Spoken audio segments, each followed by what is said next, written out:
Orlando Cidade esclarece pontos do parecer que suspendeu o processo de investigação por quebra de decoro contra Ricardo Nicolau. E deputado Davi Almeida afirma que a decisão da Comissão de Constituição, Justiça e Redação sobre o caso foi realizada com lisura e transparência. E na edição do Alean Notícias de hoje você também vai ver: agricultores do município de Boca do Acre vêm à Assembleia e cobram do DENIT a conclusão das obras de pavimentação da BR-317. Deputado Chico Preto critica a decisão da Justiça que permitiu o retorno da cobrança da tarifa de esgoto onde o serviço não é prestado. E ainda, Eirunepé e o Arini assinam termo de adesão ao Centro de Cooperação Técnica do Interior. Boa noite. A decisão do relator da Comissão de Constituição, Justiça e Redação da Assembleia Legislativa, deputado Orlando Cidade, pela suspensão do processo de investigação por quebra de decoro parlamentar contra o deputado Ricardo Nicolau, foi assunto de destaque no plenário Rui Araújo nesta quinta-feira. Durante o esclarecimento do colega parlamentar, o presidente da CCJ, Davi Almeida, enfatizou que a deliberação do recurso foi realizada com lisura e transparência. Em pronunciamento, o deputado Orlando Cidade fundamentou a decisão ao justificar a competência da comissão, que, segundo ele, é de analisar apenas a questão de admissibilidade e não cabe manifestação quanto ao mérito. No entendimento do relator, diversos critérios não foram respeitados para a instauração do inquérito, entre eles a insuficiência de provas apresentadas pelos parlamentares que representaram contra o deputado Ricardo Nicolau. O deputado afirmou que o trabalho da comissão foi pautado pela legalidade e transparência e indicou a suspensão do processo no âmbito legislativo. Nós agimos dentro do regimento da Casa, acompanhando a Constituição Federal, Constituição Estadual, acompanhando tudo que envolve a legalização. O que constatamos que nos dois processos houve erros grosseiros que não dá para se admitir um recurso da maneira como foi proposto. A forma que foi apresentado, as duas solicitações, foi invadas de erros que nós não podíamos, de forma alguma, dar admissibilidade desse recurso.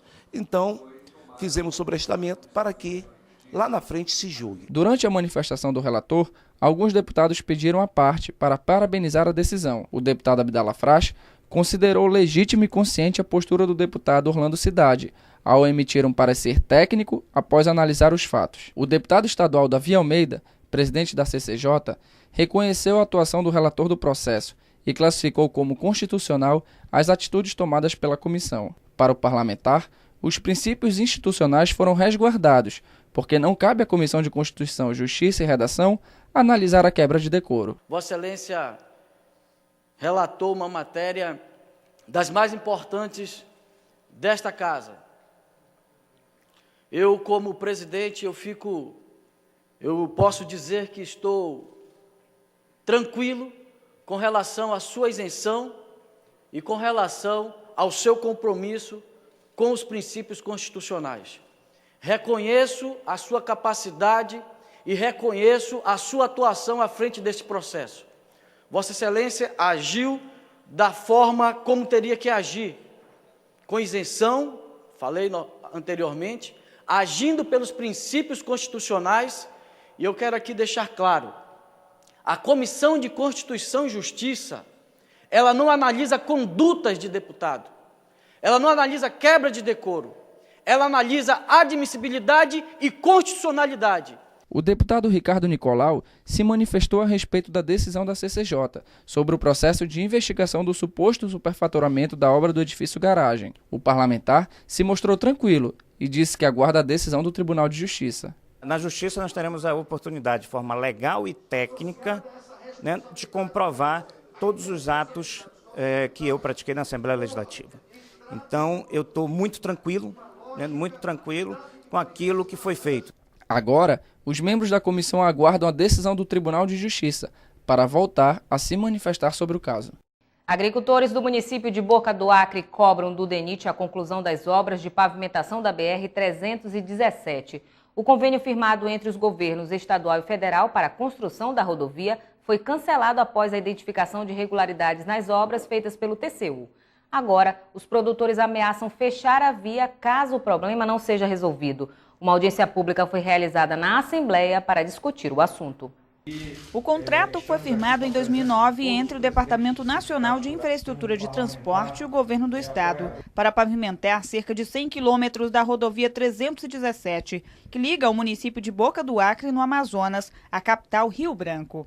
A obra foi orçada em 78 milhões de reais, onde parte dos recursos viriam do governo federal como obra do Programa de Aceleração para o Crescimento, o PAC, e o restante do governo do estado. O contrato foi cancelado em 2011 por conta de a obra apresentar irregularidades identificadas pelo Tribunal de Contas da União. Entre elas, a falta de licenciamento ambiental e preços excessivos frente ao mercado. De acordo com a Secretaria de Infraestrutura do Estado, o DENIT decidiu suspender o contrato de pavimentação da rodovia devido às pendências.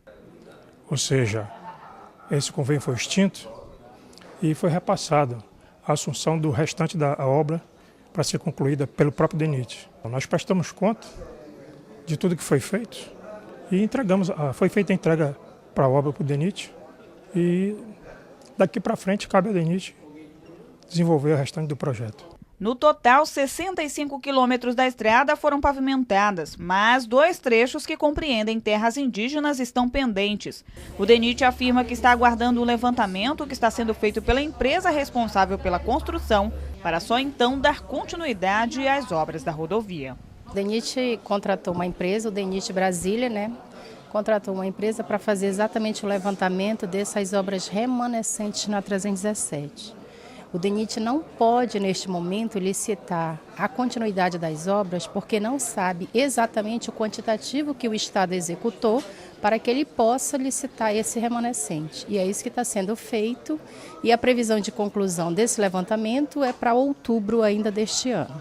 Só então o DENIT poderá iniciar um procedimento licitatório para contratar a empresa para executar as obras de pavimentação, dar continuidade, O município de Boca do Acre possui o maior rebanho bovino do estado. Os agricultores locais afirmam que o escoamento da produção está sendo prejudicado por conta da situação da estrada. Eles ameaçam fechar a rodovia, caso o problema não seja solucionado.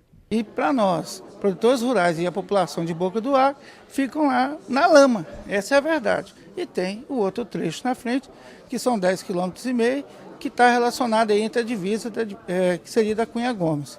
Mas eu quero só dizer assim para vocês, eu acho que já foi muito falado, muito discutido, está na hora de de resolver a situação.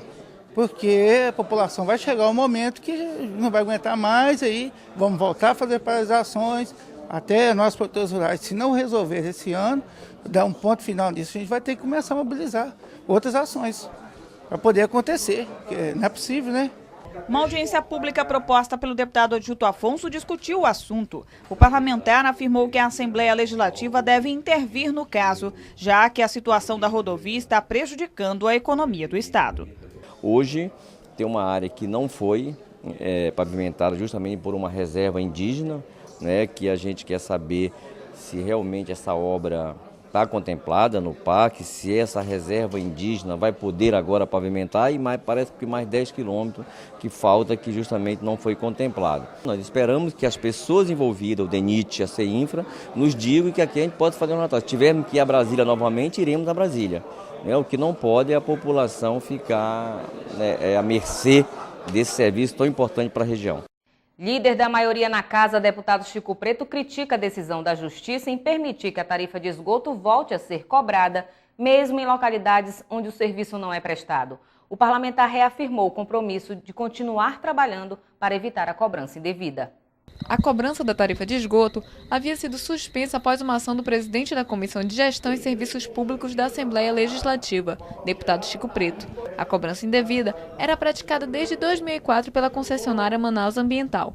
Porém, uma nova decisão da Justiça Estadual faz com que pelo menos 19 bairros de Manaus voltem a pagar por um serviço que não é prestado. De acordo com o parlamentar, houve uma decisão equivocada do Tribunal de Justiça. A primeira decisão ela foi dada pelo juiz titular da Vara de Fazenda Pública. E essa decisão favorável aos consumidores, favorável àquilo que nós havíamos pedido, que era a suspensão, foi questionada junto ao presidente do tribunal, que é o desembargador Ari Moutinho. O desembargador Ari Moutinho, num voto duro, ele manteve a decisão do juiz de primeiro grau. Acontece que, em um dos deslocamentos do desembargador Ari, para cumprir a agenda oficial, assume o vice-presidente, que é o desembargador Rafael Romano. E a empresa, por certo, eu quero acreditar nessa versão, induziu o desembargador Rafael Romano a erro, contando aquela história que a empresa vai quebrar, se não arrecadar, enfim. E aí, o desembargador Rafael Romano, na sua livre interpretação do assunto, suspendeu esta decisão. Chico Preto afirmou ainda que a população manauara será constrangida com o retorno da cobrança da tarifa e firmou o compromisso de lutar para que haja uma nova reconsideração do tribunal. Tão clara o constrangimento, o crime que é cometido contra o consumidor, que esse assunto agora levado ao pleno, ou seja, todos os embargadores vão julgar o assunto, eu tenho a convicção de que nós teremos uma vitória no pleno. Quer dizer que o assunto encerra? Não, esse assunto vai chegar às raias do Superior Tribunal de Justiça e, quem sabe, até às raias do Supremo Tribunal Federal. O que eu posso dizer, além disso, é que a minha convicção é o seguinte: o sofrimento ele é passageiro, mas desistir é para sempre. E nós não vamos desistir de continuar discutindo essa questão. Estavam isentas da cobrança da tarifa Distrito Industrial, Conjunto Atílio Andreasa, Condomínio Ayapuá, Cidade Nova 1 e o Conjunto Nova Cidade. O deputado José Ricardo questionou os investimentos realizados para a construção do Proama. A obra concluída pelo governo do estado pretende levar água para a população de Manaus. Chico Preto rebateu as informações apresentadas pelo colega parlamentar. O programa Água para Manaus é uma ação do governo do estado criada com o objetivo de acabar com a falta de abastecimento de água nas zonas norte e leste da cidade. A estrutura física do Proama já está concluída e um consórcio público foi firmado entre o governo do estado e a prefeitura de Manaus para definir as regras necessárias para que a água chegue de fato à população. O tema foi debatido na Assembleia Legislativa. O deputado José Ricardo quer saber do Tribunal de Contas do Estado os detalhes dos gastos realizados para a construção do Proama. Segundo o parlamentar, os custos são elevados, o que pode indicar irregularidades. O Tribunal de Contas do Estado parece que está fazendo uma investigação, verificando possíveis irregularidades nos contratos de construção do Proama, valores que ultrapassam aparentemente 500 milhões de reais. Até então era divulgado que se tinha gasto em torno de 400 milhões para essa obra. Então eu vou solicitar uma cópia desse parecer e, ao mesmo tempo, verificar quais são os passos que o tribunal está dando nestas investigações, que eu não sei se são já irregularidades comprovadas, ou indícios, ou aparentemente dúvidas que tem. Vou pedir o relatório. Líder da maioria na ALEAN, o deputado Chico Preto afirmou que a análise dos gastos pelo TCE é uma função do órgão e acredita não haver problemas na execução da obra. O parlamentar está preocupado com as próximas ações que serão desenvolvidas para levar água para as famílias manauaras. O que me interessa agora é que a água chegue lá. E para isso, nós votamos aqui a formação desse consórcio. Eu entrei em contato com o engenheiro Sérgio Elias, que é o coordenador apontado pela Prefeitura de Manaus desse consórcio.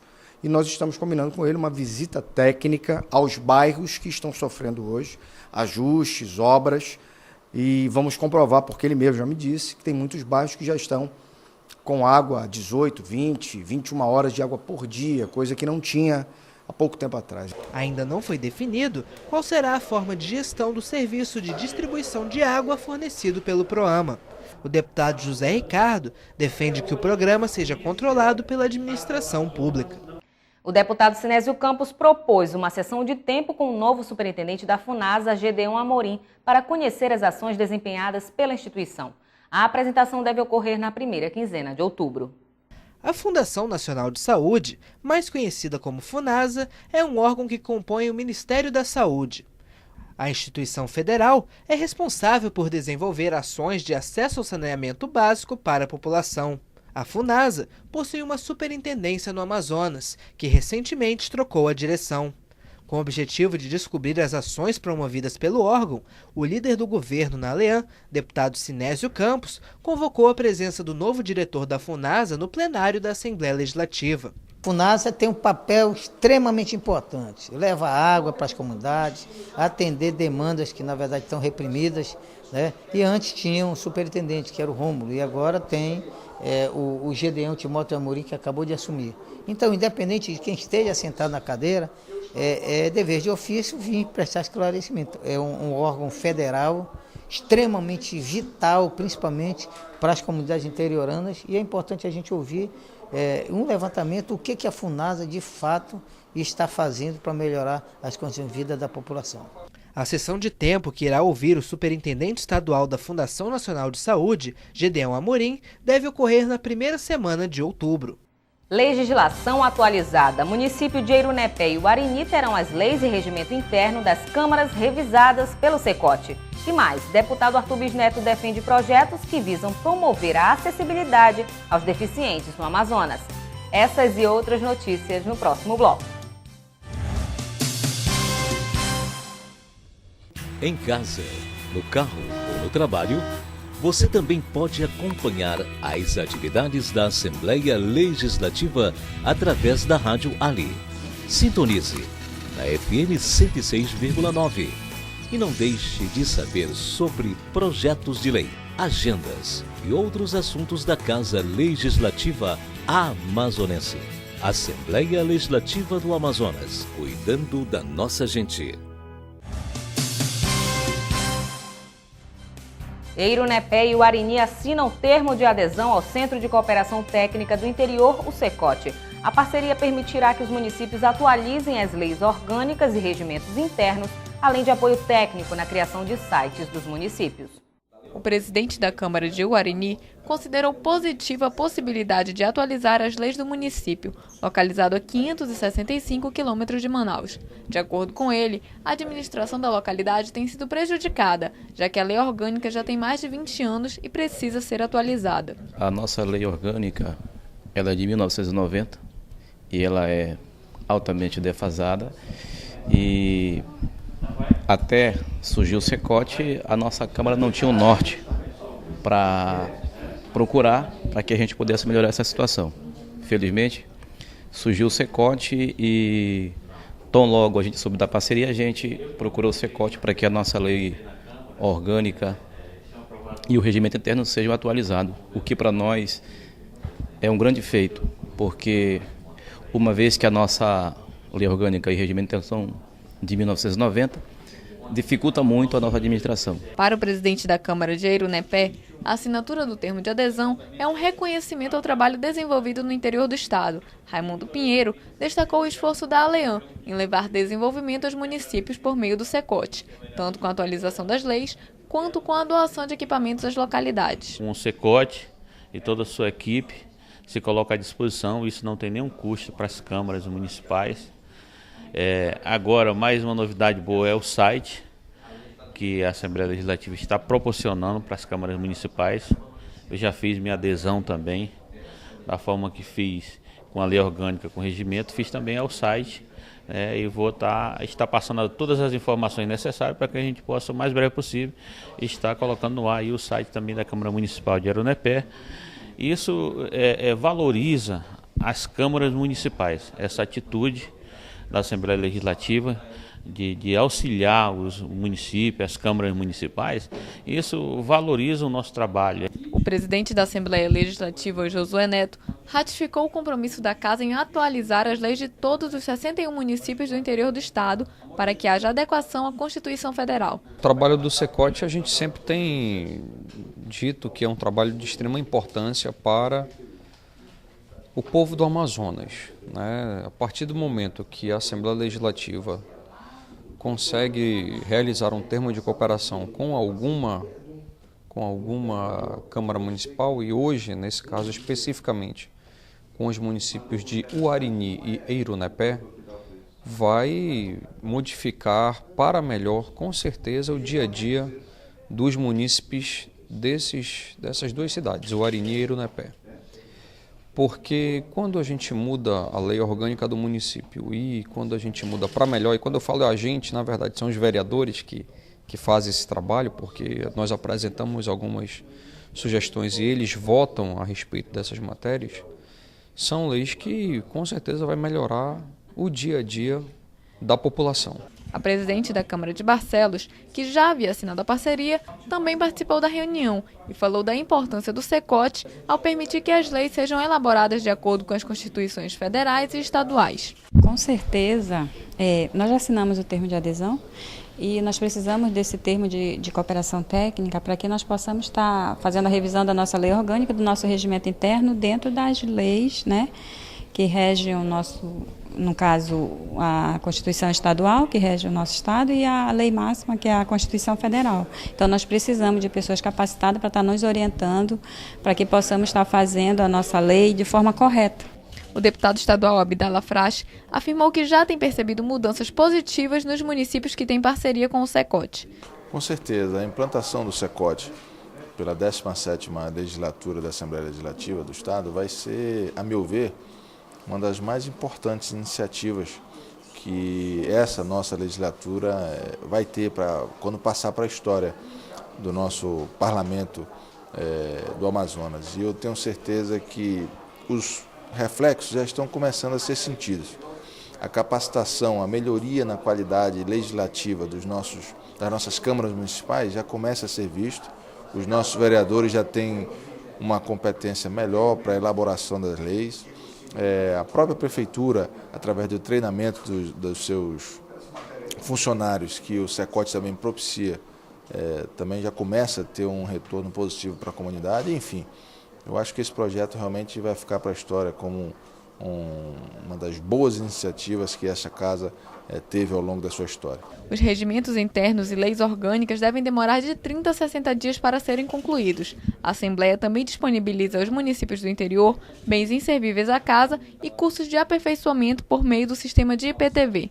Em 2005, foi instituído no Brasil o Dia Nacional de Luta da Pessoa com Deficiência, em 21 de setembro. Com a proximidade da data, o deputado estadual Arthur Bisneto defendeu projetos apresentados por ele que visam promover a acessibilidade aos deficientes no Amazonas. Somente no Amazonas, residem mais de 50 mil pessoas que possuem algum tipo de deficiência. Visando oferecer mais acessibilidade e qualidade de vida a esse público, o deputado estadual Arthur Bisneto apresentou na Assembleia Legislativa 7 projetos de lei.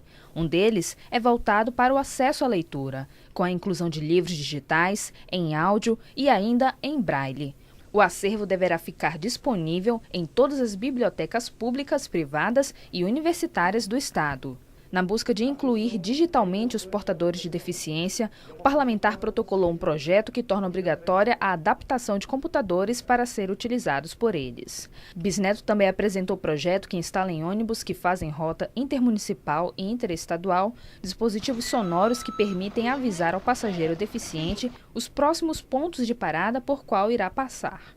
Ainda na questão do transporte, o deputado apresentou o projeto de lei que obriga as empresas e associações de radiotáxi e de transporte intermunicipais a disponibilizarem na frota veículos adaptados para pessoas com necessidades especiais. E dando atenção às mães de filhos deficientes, Bisneto apresentou um projeto que amplia a licença maternidade para mais 3 meses às servidoras públicas estaduais com filhos recém-nascidos portadores de deficiência física, mental ou com má formação congênita. Outro projeto tem por objetivo assegurar aos deficientes visuais o direito de receber boleto de pagamento em braille. E ainda em relação aos serviços, um projeto do parlamentar que inclusive já foi aprovado na Casa, obriga agências bancárias a disponibilizarem caixas eletrônicos preferenciais e adaptados para ser utilizados pelos deficientes. Deputado José Ricardo lamenta a falta de desfecho nas investigações do crime que matou o padre Rogério Ruvoleto em 2009. E mais, deputado Tony Medeiros destaca o trabalho realizado pelo Instituto Nacional de Pesquisas da Amazônia há 40 anos. Veja no resumo de notícias. Em sessão ordinária desta quinta-feira, na Aleã, o deputado Tony Medeiros parabenizou os 40 anos do Instituto Nacional de Pesquisa da Amazônia, o INPA, pela produção de tese e dissertações que formaram mais de 1.800 mestres, doutores e especialistas em vários segmentos do conhecimento científico voltado para a região. O deputado destacou ainda a participação de diversos profissionais de todo o mundo por escolher o estado do Amazonas para desenvolver os trabalhos científicos. E é por isso, por esse reconhecimento nacional e internacional que tem atraído profissionais graduados de todo o Brasil e de outros países. E muitos desses cientistas acabam se apaixonando pela Amazônia e ficando por aqui. E o INPA tem demonstrado em feiras nacionais e internacionais os resultados destes 40 anos de pesquisa com energia solar, óleos, biodiversidade, objetos de madeiras, papéis alternativos e tantas outras pesquisas. O deputado José Ricardo lembrou os 40 anos do assassinato do padre Rogério Rovoleto, morto em setembro de 2009 no bairro Santa Teovina, zona norte de Manaus. O parlamentar lamentou que as investigações sobre o crime jamais chegaram ao culpado. Até hoje, a polícia do estado do Amazonas não elucidou esse caso. Como nós temos aí centenas de casos que essa polícia que nós temos, que não tem estrutura nenhuma de investigação, segundo policiais que sempre nos abordam e falam da estrutura precária. E, portanto, a gente lamenta o assassinato, em primeiro lugar, de uma pessoa, de um religioso, de fora, de outro país, mas já estava há muitos anos aqui no Brasil, e aqui no Amazonas, contribuindo, literalmente doando a sua vida pelos mais pobres, pelos jovens. Na tribuna da Aleã, o líder do governo, Sinésio Campos, fez um relato sobre as viagens no interior do estado. O petista acompanhou o governador Omar Aziz no lançamento da pedra fundamental da construção de uma escola de tempo integral no município de Maués, a 276 quilômetros de Manaus. Ainda segundo o parlamentar, a integração do município ao programa Ronda no Bairro será em outubro. O Amazonas será representado em Brasília na edição nacional do programa Parlamento Jovem, que este ano contou com a participação de 48 estudantes de escolas públicas e privadas. O projeto vencedor no estado foi da aluna Jamile Rossetti. Ela vai defender a realização de cursos de capacitação para parlamentares federais eleitos em primeiro mandato.